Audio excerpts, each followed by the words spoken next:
From the depths of despair to the heights of power, Shadows and Empires unveils Europe's dramatic transformation from the Dark Ages to global dominance. Discover the motives behind its rise, the impact on the world, and explore the shadows it cast. Prepare to question history as you journey through this compelling narrative. Title: Shadows and Empires: Europe's Journey from the Dark Ages to Dominance. Chapter 1: Out of the Darkness. The clang of swords and the shadows of plague haunted Europe's dimly lit corridors. Could anything pierce such pervasive gloom? After the collapse of the Roman Empire, Europe fractured into a mosaic of warring kingdoms, each clinging to remnants of past glory while grappling with the chaos of the present. The so-called Dark Ages were marked by feudalism, barbarian invasions, and a scarcity of cultural and scientific advancement. Knowledge was scarce and survival was paramount. Yet in the flickering candlelight of monasteries, monks meticulously copied ancient manuscripts, preserving the wisdom of antiquity. These sanctuaries of learning became the silent guardians of knowledge in an age where ignorance reigned supreme. The question loomed large. Could these fragile threads of wisdom weave a tapestry strong enough to lift Europe from its darkness? Amidst the despair, faint glimmers of hope began to emerge. Trade routes slowly reopened, cities began to grow, and a newfound curiosity started to take root. The Byzantine Empire in the East maintained a legacy of Roman law and culture, serving as a beacon for Western Europe. Additionally, the Islamic Golden Age flourished nearby, with scholars in the Middle East making significant advancements in mathematics, astronomy, and medicine. Europe's exposure to these ideas, through interactions like the Crusades and trade, planted seeds of intellectual revival. But what force could ignite this nascent potential into a sweeping renaissance of culture and thought? Chapter 2: The Spark of Enlightenment. In the bustling markets of Florence and the grand courts of Paris, whispers of ancient philosophies stirred minds. Was Europe on the brink of rediscovery? The Renaissance blossomed from the 14th to the 17th century, a period where art, science, and humanism flourished. Thinkers like Leonardo da Vinci and Michelangelo not only pushed the boundaries of art, but also explored anatomy, engineering, and astronomy, merging creativity with inquiry. The invention of the printing press by Johannes Gutenberg in the mid-15th century revolutionized the dissemination of knowledge. For the first time, books became accessible to a wider audience, fueling education and literacy. Classical texts from Greece and Rome were rediscovered, and their philosophies challenged the rigid doctrines of the Middle Ages. This intellectual awakening questioned long-held beliefs and the authority of the Church. The Reformation, led by figures like Martin Luther, fragmented the religious unity of Europe, but also promoted individual interpretation and thought. The collective mindset shifted from unquestioning acceptance to critical examination. The scientific revolution soon followed, with figures like Copernicus proposing heliocentric models that defied traditional teachings. This period laid the groundwork for modern science and encouraged a spirit of exploration, not just in the intellectual realm, but across the globe. With minds ignited and horizons broadened, what new paths would this enlightenment lead Europe down? Chapter 3: Navigating the Unknown. The sea beckoned with the promise of untold riches and new worlds. Who would dare to brave its uncharted depths? The age of exploration saw European powers embarking on daring voyages. Driven by the allure of spice trade wealth and the ambition to expand their realms, explorers like Christopher Columbus, Vasco da Gama, and Ferdinand Magellan set sail into the unknown. Advancements in navigation, such as the astrolabe and the compass, along with improved ship designs like the caravel, made these voyages possible. The Treaty of Tordesillas in 1494, brokered by the Pope, divided the non-European world between Spain and Portugal, highlighting the audacity of European claims over lands yet to be seen. These explorations were not mere quests for wealth, they were the beginnings of global connectivity, for better or worse. Encounters with indigenous civilizations in the Americas, Africa, and Asia opened up exchanges of goods, ideas, and unfortunately, diseases. The Columbian Exchange dramatically altered ecosystems and populations worldwide. As Europe extended its reach, one had to wonder, were these encounters heralding an era of mutual enrichment or the onset of exploitation on an unprecedented scale? Chapter 4: Gold, God, and Glory. Cannons thundered and sails billowed as empires raced across oceans. What fueled this relentless quest for dominion? The triad of motives, gold, God, and glory, propelled European nations into a fervor of colonization. The mercantilist economic theory held that a nation's wealth was measured by its stockpile of gold and silver, spurring a scramble for resources. Conquistadors like Hernán Cortés and Francisco Pizarro conquered vast empires in the New World, seizing immense riches while decimating indigenous populations through warfare and disease. The encomienda system subjected natives to brutal labor under the guise of protection and religious instruction. Missionaries accompanied explorers, driven by a zealous desire to spread Christianity. The conversion of heathen souls was seen as a divine mandate, intertwining spiritual conquest with territorial expansion. This fusion of economic and religious objectives rationalized the subjugation of entire cultures. European powers competed fiercely, carving up the world in a race for supremacy. National pride and personal ambition fueled these endeavors, with explorers seeking not only wealth for their nations, but also immortal fame for themselves. With such potent forces at play, the line between benevolent mission and ruthless exploitation blurred. Was Europe's ascendancy built upon noble pursuits, or did darker ambitions lie beneath the surface? Chapter 5: The Birth of Superiority. Victories mounted and riches flowed. Did success breed a dangerous arrogance? As European powers solidified their global presence, a sense of cultural and racial superiority began to crystallize. The triumphs in warfare and colonization were seen not merely as proof of military might, but as evidence of inherent superiority. Eurocentrism became the lens through which the world was viewed. Philosophers like Immanuel Kant and Georg Wilhelm Friedrich Hegel posited that European civilization was the pinnacle of human development. Such ideas seeped into popular consciousness, reinforcing the belief that it was Europe's destiny to lead and enlighten. Educational systems and literature propagated these notions, often depicting non-European societies as primitive or savage. This mindset justified not only the expansionist policies, but also the imposition of European customs, languages, and governance upon colonized peoples. Art and literature of the time reflected and reinforced these beliefs. Exoticized portrayals of other cultures emphasized differences and often dehumanized them. World fairs showcased people from colonized regions as curiosities, further entrenching stereotypes. But as this ideology took hold, did anyone question the moral implications of deeming entire populations inferior? Chapter 6: The Chains of Commerce. The creaking of wooden ships masked the cries of millions. How did humanity become a commodity? The transatlantic slave trade emerged as one of history's darkest chapters. European powers, particularly Portugal, Britain, and France, established a brutal system where African men, women, and children were forcibly taken from their homelands. The Middle Passage, the horrific journey across the Atlantic, saw countless lives lost to disease, abuse, and despair.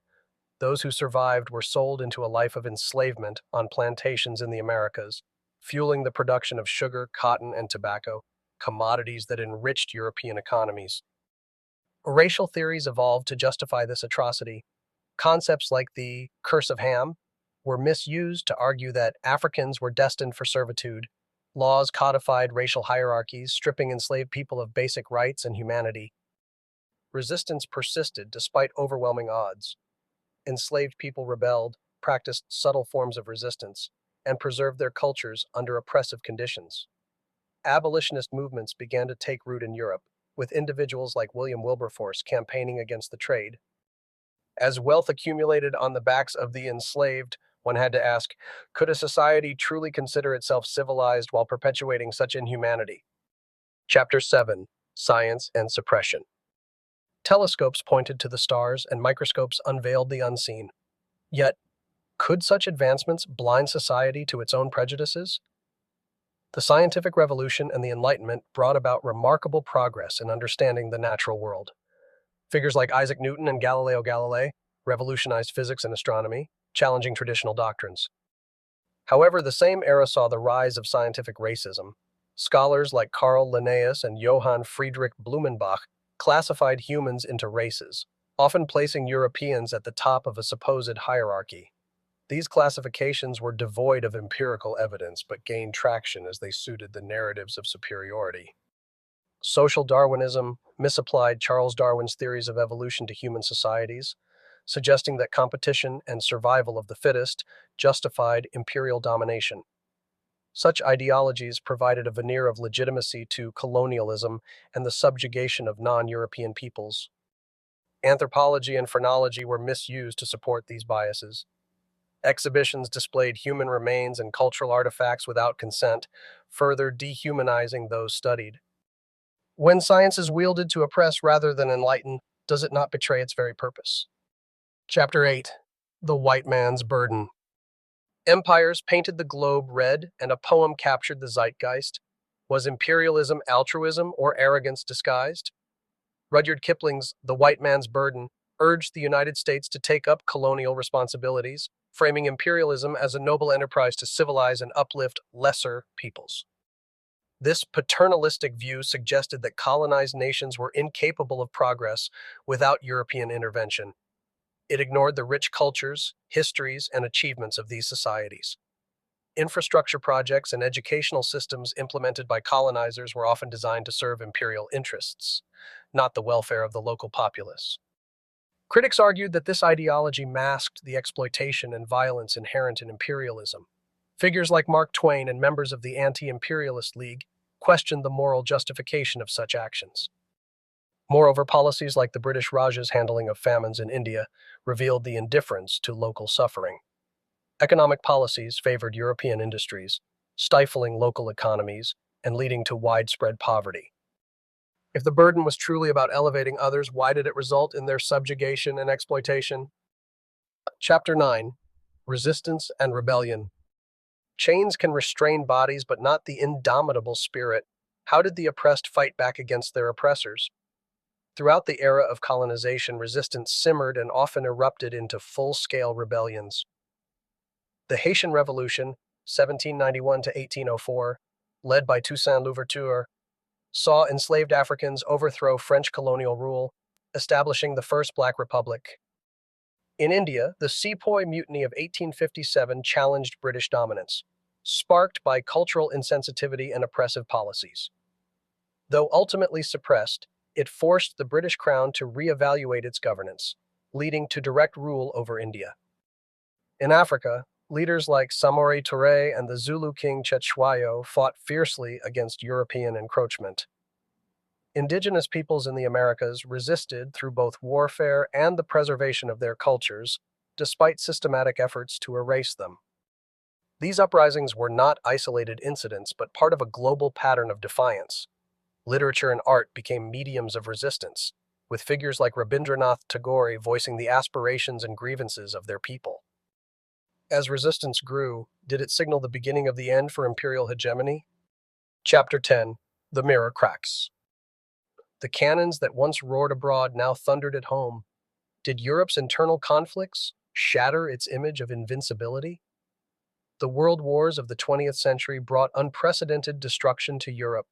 The very nations that claimed superiority descended into barbarity, with trench warfare, chemical weapons, and the Holocaust revealing the depths of human cruelty. Colonial troops were drawn into these conflicts, fighting and dying for empires that subjugated them. The contribution of soldiers from Africa, India, and other colonies was immense, yet their sacrifices were often unacknowledged. The devastation questioned the moral and ethical foundations of European societies. The veneer of civilization cracked as the world witnessed the horrors inflicted not just upon enemies but upon civilians and entire ethnic groups. The economic toll and the moral reckoning weakened Europe's grip on its colonies. Nationalist movements gained momentum as promises of autonomy made during the wars went unfulfilled. Could Europe reconcile its proclaimed ideals with the stark reality of its actions? Chapter 11. Winds of Change. Flags were lowered and new ones raised. Was the age of empires drawing to a close? The aftermath of World War II accelerated the decolonization process. Economic strains coupled with growing nationalist movements made maintaining colonies untenable. Leaders like Mahatma Gandhi in India and Kwame Nkrumah in Ghana galvanized masses with calls for independence and self-determination. The United Nations emerged, promoting principles of sovereignty and human rights. Former colonies gained seats on the global stage, their voices demanding to be heard. However, the transition was not always peaceful or smooth. Conflicts like the Algerian War of Independence and the Vietnam War highlighted the complexities and challenges of dismantling imperial structures. Neo-colonialism emerged as a new form of influence, with economic dependencies replacing direct political control. As new nations forged their paths, what legacies of colonialism would they inherit or reject? Chapter 12, Reflections and Reckonings. Statues toppled, and history books were rewritten. How does a society confront the shadows of its past? Europe began to grapple with its colonial legacy. Debates over reparations, apologies, and the repatriation of looted artifacts intensified. Movements like Rhodes Must Fall questioned the celebration of imperial figures. Education systems faced scrutiny for perpetuating biased narratives. Efforts to include diverse perspectives and acknowledge the atrocities committed gained momentum. Yet, resistance persisted among those who viewed such changes as threats to national pride. Art and literature played crucial roles in this reckoning. Authors like Chinua Achebe and artists from former colonies challenged the Western portrayal of their cultures, offering authentic narratives. Reckoning with the past is a delicate process. Can a balance be struck between acknowledging historical truths and fostering a cohesive national identity? Chapter 13, The Legacy Lives On. Economic disparities and cultural tensions echo across continents. How do the shadows of empire continue to shape our world? Many former colonies struggle with borders drawn arbitrarily by colonial powers, leading to internal conflicts. Economic dependencies established during imperial rule persist, often to the detriment of developing nations. Cultural influences remain, seen in languages, legal systems, and educational structures imposed during colonization. The global North-South divide reflects lingering inequalities rooted in the exploitative practices of the past. Migration patterns, often from former colonies to imperial centers, have led to multicultural societies, but also to challenges in integration and acceptance. Issues of systemic racism and discrimination trace back to colonial attitudes. International institutions and trade agreements sometimes perpetuate imbalances, raising questions about true independence and equality. Is it possible to address these enduring legacies and move toward a more equitable global society? Chapter 14, Challenging the Narrative.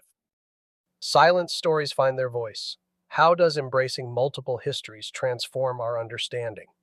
Scholars and activists from formerly colonized nations contribute richly to global discourse, offering perspectives that challenge Eurocentric narratives.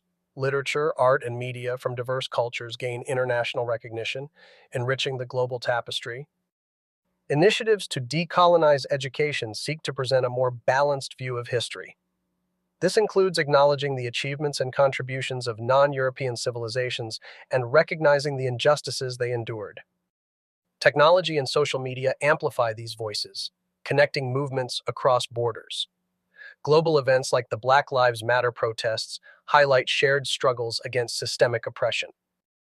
As the global community becomes more interconnected, the value of diverse experiences and knowledge becomes increasingly evident. What new insights emerge when we listen to all voices, not just those that have traditionally dominated? Chapter 15, A New Dawn. With shared challenges like climate change and pandemics, can humanity transcend past divisions? The pressing issues of the modern world require collective action and cooperation beyond borders. Recognizing our interdependence may pave the way for a new era of global solidarity. Efforts toward reparative justice, sustainable development, and cultural exchange offer hope. Youth movements around the world advocate for equality, environmental stewardship, and human rights, signaling a shift in priorities. The lessons of Europe's journey, from darkness to dominance and the shadows it cast, serve as both a cautionary tale and a beacon. Embracing a future where power is shared and cultures are respected could redefine what it means to be truly civilized. Will we, as a global society, learn from the past to forge a future rooted in mutual respect and shared humanity? Epilogue, The Path Forward.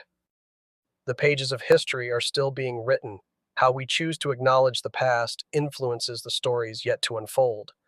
Confronting uncomfortable truths is essential to healing and progress. By embracing a more inclusive narrative, we can begin to dismantle the lingering structures of inequality. The responsibility lies with each of us. Through education, dialogue, and empathy, we can contribute to a world where shadows give way to light. What legacy will we leave for the generations to come? Author's note. This journey through Europe's complex history aims to illuminate the intertwined forces that shaped our modern world. It is a call to reflect, understand, and engage with history not as a distant past, but as a living influence on present realities. May this exploration inspire thoughtful conversation and a commitment to building a more just and compassionate global community.